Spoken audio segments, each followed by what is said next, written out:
Hi all, இன்றைக்கி நம்ம estate கிச்சனில் நம்ம என்ன சமைச்சிருக்கோம்னு பார்த்தீங்கன்னா பாவக்காய் புளிக்குழம்பு.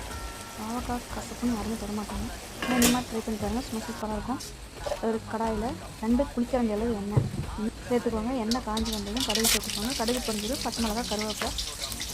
பச்சை மிளகாய் நல்லா வெந்ததும் வெட்டி வச்சுட்டு பாவக்காய் அதில் சேர்த்து உப்பு சேர்த்து நல்லா வதக்கி விட்டுக்கலாங்க. வதக்கிற இதில் தான் இந்த பாவக்காயோட கசப்பு போகும். கூடவே 1 டீஸ்பூன் மஞ்சள் தூள் சேர்த்துக்கலாம். மஞ்சள் தூள் உப்பும் சேர்த்து தான் நம்ம வதக்க போகிறோம். நீங்கள் தேவைப்பட்டால் இன்னும் கொஞ்சம் கூட எண்ணெய் சேர்த்து விட்டுக்கலாம். இப்போ பாவக்காய் வணங்கினாலும் மிளகாத்தூளும் தனியாத்தூள் சேர்த்துக்கலாம்.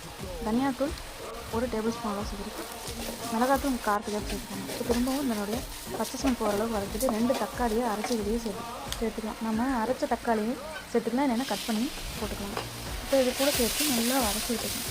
தக்காளி இல்லாமல் செஞ்சோம்னா அந்த குழம்பு 2 நாளைக்கு கூட வச்சு சாப்பிட்லாங்க. அந்தளவுக்கு டேஸ்ட்டாக இருக்கும், கெட்டும் போகாது.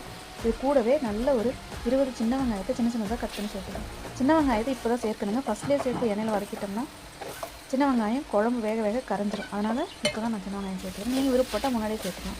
இப்போ நல்லா வதக்கி விட்டுக்கோங்க. தக்காளியோட பச்சை வாசனை போனதும் 1 எலுமிச்சம்பழம் அளவு ஊற வச்சு கரைச்சேன் புளியை நான் இது கூட சேர்த்துக்கேன். புளி இந்த அளவுக்கு உங்களுக்கு ஒரு தொக்கா வேணும்னா போதுங்க, இல்லைன்னா நீங்கள் இன்னும் கொஞ்சம் சேர்த்து பண்ணலாம். இந்த இடத்துல நான் உளுந்தும் வெந்தயமும் வறுத்து பொடிச்சு வச்சுருக்கேங்க. அந்த பவுடரை 2 ஸ்பூன் சேர்த்துக்கிறேன். இது குழம்புக்கு ஒரு திக்னஸ் கொடுக்கும், அதுக்காக சேர்த்துக்கிட்டேங்க. இப்போ சாதத்தில் பசங்க சாப்பிட்ற திக்னஸ் வேணும், நான் இன்னும் கொஞ்சம் புளி கரைச்சி சேர்த்துக்கிறேன். அதுக்கு 1 டீஸ்பூன் அளவுக்கு உளுந்து வெந்தய பொடியும் சேர்த்துக்கிட்டேங்க.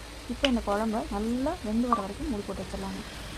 இப்போ பாருங்கள், நல்லா குழம்பு வெந்துருச்சு. பாவக்காயும் நல்லா வெந்து வந்துருச்சுங்க. பாவக்காயை எண்ணெயில் நம்ம எந்த அளவுக்கு வளர்க்குறோமோ அந்தளவுக்கு அதனுடைய கசப்பு தண்ணி போய் குழம்புனுடைய டேஸ்ட்டு நல்லா இருக்குங்க.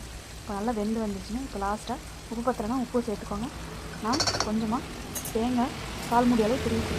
இந்த தேங்காய் வெங்காயம்லாம் பாவக்காயினுடைய கசப்பை கொஞ்சம் குறைச்சிடும். தேங்காய் சேர்த்து ரொம்ப நேரம் கொதிக்கிற வேணாம், அடுப்பு ஆகணும். நீங்கள் தேவைப்பட்ட நாட்டு சக்கரை சேர்த்துக்கலாம். நம்மளோட பாவக்காய் குழம்பு தயாராகிடுச்சுங்க. இது தயிர் சாதத்து கூட சாப்பிடும்போது செம்ம டேஸ்ட்டாக இருக்குங்க.